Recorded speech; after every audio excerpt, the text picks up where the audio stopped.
Williams. That's my Twitter handle if you want to say hi. Cassidy. I am currently a software engineer at a small company called L4 Digital in Seattle. And I'm taking an evangelism break, as I've been an evangelist for about 2.5 years. I was at a small company called Clarify, which is an artificial intelligence startup based in New York City. And then before that, I was at Venmo, which is a payments company that is owned by PayPal and Braintree. And so that's where I was before, and now I'm an engineer. So that's my quick little look. So diving right in. This quote, "Lift as you climb." This is a quote that my mentor told me once, way back when I was a new grad starting out as an evangelist. And she said that great people who are great at their work always have a mentor and are always mentoring others. And it's always, you are getting help and open to receiving help, but you're also giving help. And I think that's important not only for individuals, but for companies as well. Did you say that? Sorry. Okay, cool. So I think it's very important for companies as well. Now, this is a PDF version of my PowerPoint, and so we don't have Elsa building a building metaphorically. But so there are going to be 3 GIFs in my presentation, and I'm sorry they don't work. But what I wanted to say is, as your company grows, you need to figure out how to not only grow your own team, but also grow the community around you to just have a great support system.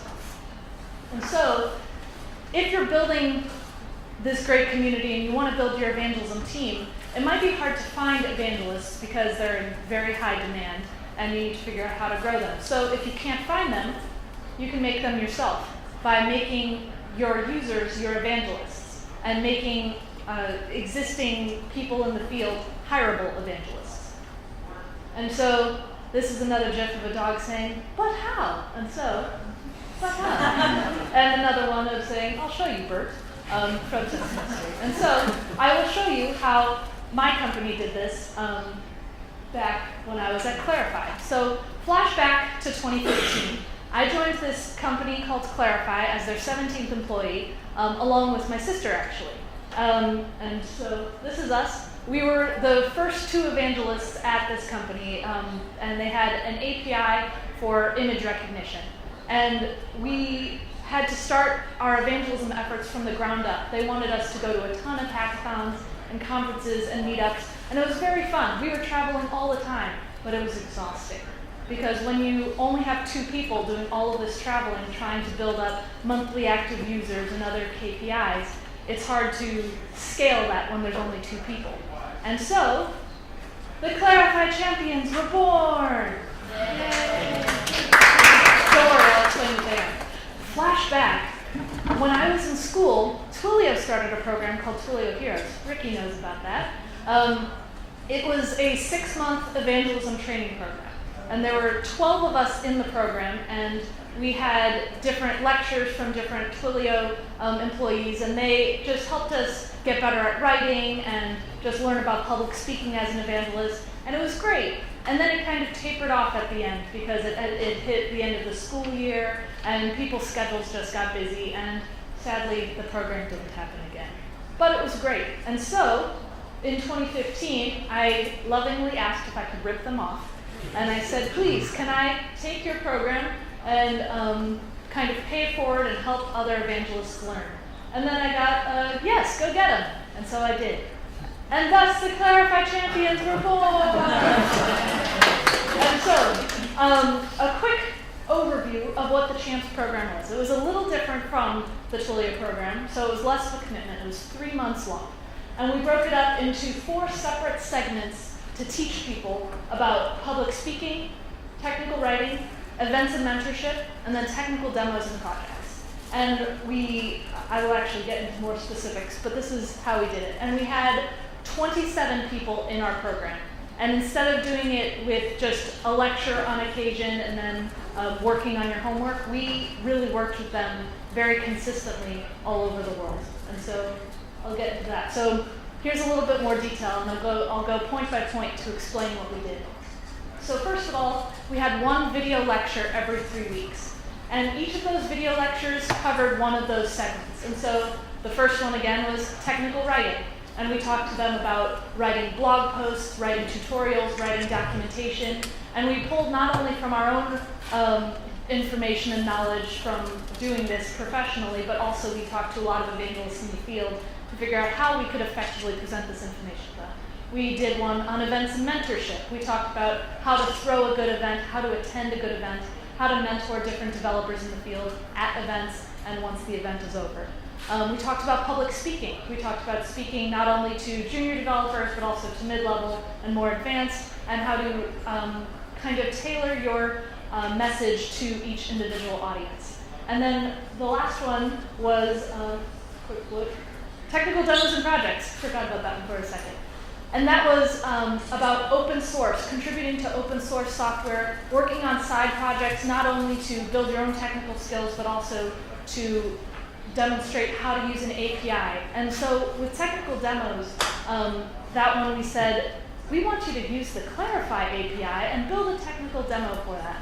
And so as we were teaching them these individual skills, we said, write a blog post about Clarify.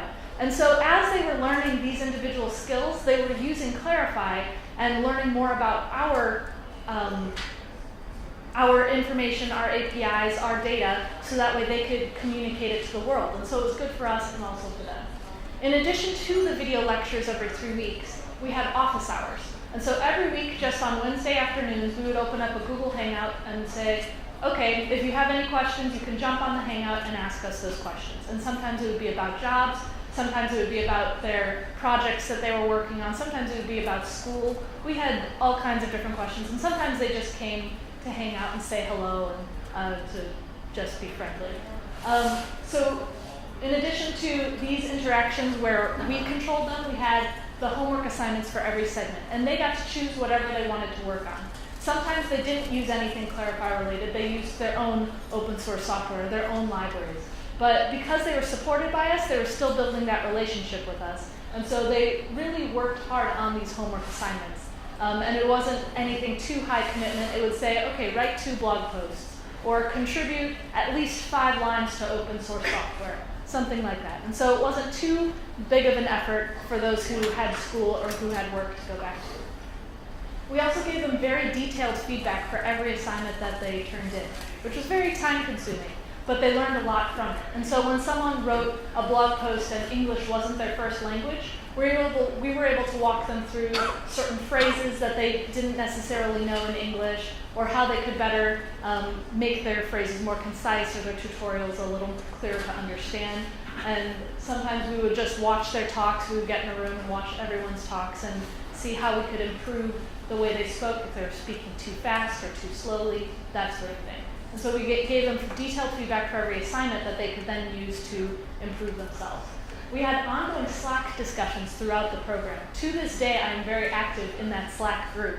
And we talk all the time. I actually found out about DevRelCon from a Clarify champion who was from Japan, and he had heard about this conference.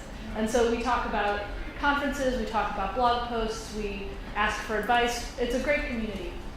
So our first cohort was 27 champions, and we had about 120 people apply, and then we went down to 27 who were ultimately accepted. The next cohort had 45 of them. We had about 260 apply.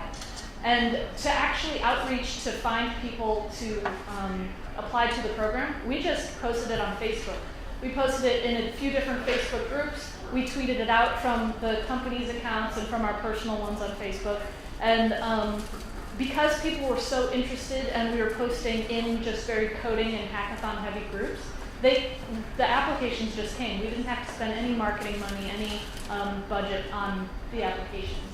And then the best part of the program, I thought at the very end, was we flew the top 3 champs to our New York City office because they were from around the world. We flew them to our office and just had a day with Clarify where we took them to a fun escape the room event. We gave them lunch. We let them present their projects to the company. And it was just an overall very involved, relationship-heavy program. The things that were very easy and fun, the lectures, those were great. We got to just spend about 45 minutes talking about a very specific topic, and they just soaked it in. And we just did that again, all via Google Hangouts. because these people were from around the world. And the lectures, we were able to write it. It was easy. It was fun. No problem. The office hours were so fun, too. Because it was just about an hour or two out of the week, we were able to interact with them on a more personal level and less like a teacher, I am mentoring you and I am above you type way. We were able to just get friendly with them and build that personal relationship with them. And also the Slack chatter. Again, it was a very involved group, and sometimes that Slack group was almost distracting because it was so active. But at the same time, you could see that they were building friendships, and to this day, whenever they are in the same city, they take pictures together and say, hey, Clarify champs! And they really just got to know each other, both professionally and personally. This is one of my favorite pictures from one of the events we threw. So every single champion, they had a budget of $50 US that they could use towards an event for Clarify, and that was a part of their homework assignment. And these three champions, they actually lived fairly near each other in California and got together, and they got Clarify cupcakes, and they just gave a whole workshop on learning how to code, and it was just this cute thing that they got together and they ended up becoming really good friends, and they had never met before the program. And there were all kinds of different events like this where they would just help sponsor an event or help throw an event, or they would use our little budget to just get stickers for their different meetups that they were trying to throw. And so it really not only improved our brand as a company because they were going out on Clarify's dime, but they were also supportive of their communities, and they were building their personal brands, and they were really just growing themselves. Now, things that were a challenge. Grading assignments for everyone was very time-consuming. Because it was just, again, my sister and I who were running this program, and then we ended up bringing on an intern to help us, giving everybody very detailed feedback took a long time. It was probably about 10 minutes per person per assignment that we wanted to give them really thorough feedback, and so that ended up just taking too much time. We ended up bringing in, for the second cohort, some of the champions from the first ones who were alumni. They ended up helping us grade assignments so that way we can make sure everybody was getting very detailed feedback that could help them in their career. Going through the applicants was also very challenging. A lot of the people who are in these developer programming spheres and communities are very passionate about what they do. And so it's very hard to just go through the list and say, yes, you're good enough for this program, maybe not this time, and that sort of thing. And going through applications is very difficult, and it's hard to not get very personal about it. And there are some people that we would see them apply the second time around when we did the Champions program again, and so we said, oh, well, they really wanted to get in the second time, so let's accept them. And so going through applications, it was more challenging and hard because it was very personal. And again, time-consuming because there were so many. And also the Slack chatter. That's both a good and a bad thing. It ended up being kind of distracting for work, and so we kind of had to know when we should jump into conversations and when we should step away and let them build this community of their own themselves. Now, benefits for the company. Our monthly active users jumped up tremendously. Because the champions were not only building programs together, but they were showing other people how they could build different projects and at hackathons, we just had tons of usage. Plus our API usage hit new areas of the world. We had applicants from every single continent in the world for the Clarify Champions program. That made the time zones kind of difficult at times, but we had people from Pakistan, we had a couple people from Japan, we had people from Australia, we had people all over the United States and from London, all who wanted to be a part of this program and who were in this program. And so it was very exciting to be able to see how the company's reach got all over the world. And also, for the reusability that a lot of the talks have spoken about, the blog posts and API projects could be used for marketing. And so the marketing team, they saw that they were getting all of these really great projects that we had given feedback on. And they were able to make tweets about it, write blog posts about them, interview the champions. The champions would write blog posts for our company blog. It was great for marketing and for building just very evergreen content that would last a long time. And also, last but not least, the company reputation in the hackathon community was much more established and much better. Because we had so many people as sort of plants inside all of these different hackathons, they were using our APIs at hackathons that my sister and I would not be able to attend because they were all over the world or at different times when we were at different events. And so we were able to just have a much broader reach. And because they were so passionate about our APIs, the hackathon community started to embrace them more. And benefits for the champs.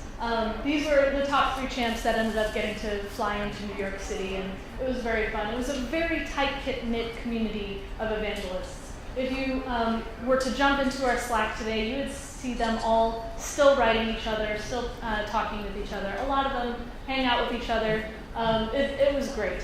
We also gave them very practical experience for necessary skills to be evangelists. And these skills were very important because not only do we have these users who are evangelists now in the field, but we also ended up using some of them to hire. Like this guy right here, Prince, he actually works for Clarify now and is in charge of the Champions program at Clarify right now. Adding on to that, connections to people in the industry. We wrote job recommendations for people whenever they asked. Several people in the Champions program are now evangelists now at large companies like Uber and Verizon and Amazon, all of these large companies who needed evangelists and found them in the Clarify Champions program. And of course, we paid them in swag. We gave them some fun hats, some fanny packs, and all kinds of fun stickers that they could not only keep for themselves, but they could pass out stickers to their friends. And so they ended up just getting not only a ton of practical professional experience, but also fun and personal experience and connections as well. And so you can do this too. If you want to build some kind of training program, I've given you pretty much all the details here.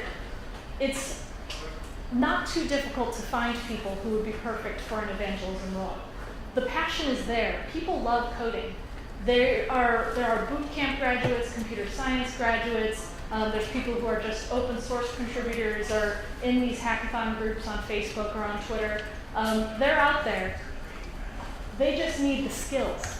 And so they just don't know that evangelism is a role for them. And so you just need to train them to communicate those skills. And so we trained them, again, in public speaking, in writing, in running events. All of these sorts of things are things that everyone is very capable of, and again, they have the passion for because they're already developers. Developers love what they do. It's just a matter of training them to explain how much they love it and how much they would love a product that helps other people do it. And so that being said, are there any questions? There's one right over here.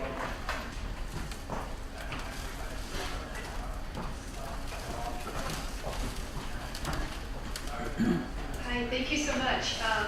I'm so interested in your program because it has so much similarities to my program, but also I'm curious about the criteria that you used in the application. Did you ask people to write? Sort of more about that process. That's Sure. Yeah. Yes, so in the application, it was a pretty straightforward application. We had them just put in their name, email, all of that, but we also asked to see their online portfolios. So we looked at their LinkedIn, their GitHub, Twitter if they had it, anything that they wanted us to see.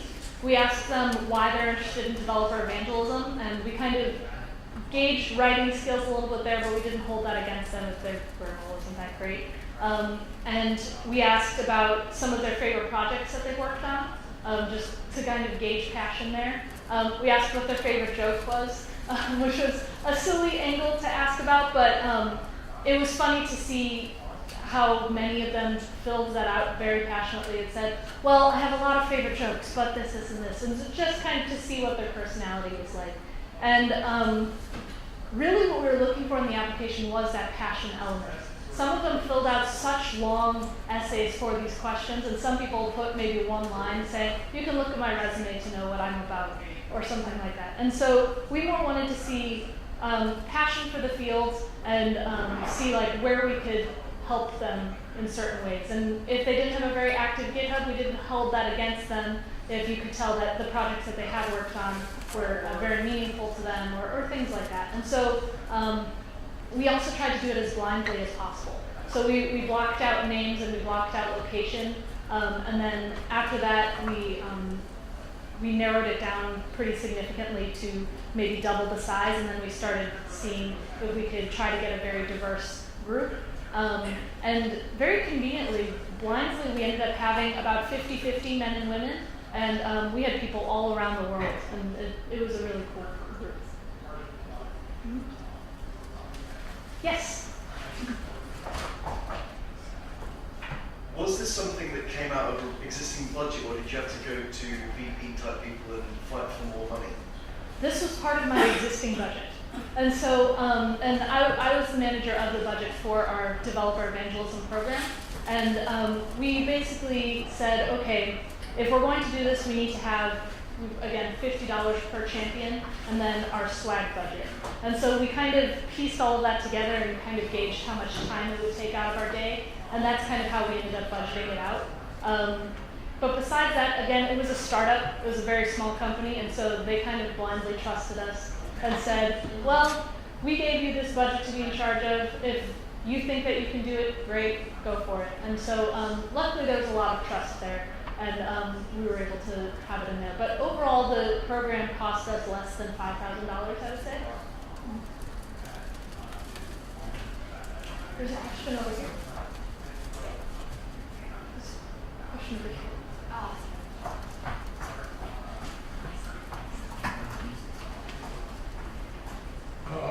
Thank you so much. I'd like to ask a question. That you have great difficulties to choose champions from the applicants. And have you got some complaint voice from another applicants, bad voice or? Oh, people who weren't accepted if they were Yeah. Nobody complained really. There were a few people who messaged me asking, hey, why wasn't I accepted? Or would you mind explaining how I could improve my application for next time? No complaints, mostly just questions and asking. And we just reached out to them and said, honestly, we had too many good applicants and we had to narrow it down. And usually that was about it. If people put a lot of effort into the application, we ended up expanding the group because there were so many good applications. We originally only wanted maybe 20 and then maybe 30 and ended up doing 27 and 45 because there were so many good people. And so we honestly would just tell them, here is the one thing that ended up making us say no, here's what you can do better for next time. And they were generally pretty polite about it. Okay, I got it. Thanks. Or anyone else? There's one right here. How many people completed it? Did you have like 100%? 100% completion. If I had the graphs with me, because I left Clarify, I don't have the graphs with me. We had an NPS score, the Net Promoter Score, of 100%. Everybody loves the program. I think we had, in the first program, one person didn't complete the program, and in the second one, 2 people didn't complete the program, but everybody who filled out our surveys and went through the program said that they loved it, would recommend it to their friends, and learned a lot. Right. Okay.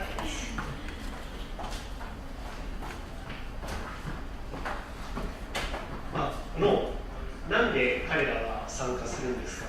つまり、私はエヴァンジェリストっていうのを魅力的な仕事だと思ってるんですけど、日本のほとんどの人は思っていません。なぜならば、エヴァンジェリストが何の仕事をするかも分からなければ、その後のキャリアパスも見えないというのが今の日本の現状なんですね。それが、アメリカにおいては初めからその魅力的な仕事だと。ちょっとずつでお願いします。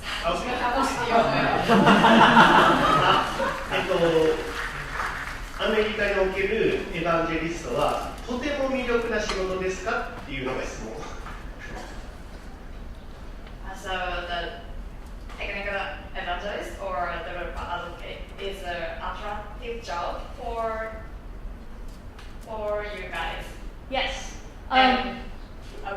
And most of Japanese don't think it's. Not don't think, but do not understand, but and cannot kind of pass. So basically, we don't see the